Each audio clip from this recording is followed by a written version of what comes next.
Lab, may 500 ako dito. Oh, nag-explain. Pero, tatagalugin mo muna yung I don't know.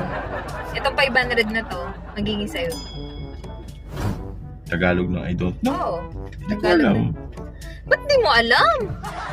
Hindi ko alam. Ang Tagalog ka ako noong I don't know ay hindi ko alam. Eh di hindi ito mapupunta sa'yo, hindi mo alam eh. Hindi ko nga alam ang Tagalog na I don't know. O di hindi mo nga alam. Ang gulo mo. Ang Tagalog ng I don't know ay hindi ko alam. O kaya nga hindi mo alam, so wala kang 500 kasi hindi mo alam. Ay, awan sa iyo. Ang hindi ko nga, ayun, ang English ka ko, ang English tuloy, ang Tagalog ka ko noong I don't know ay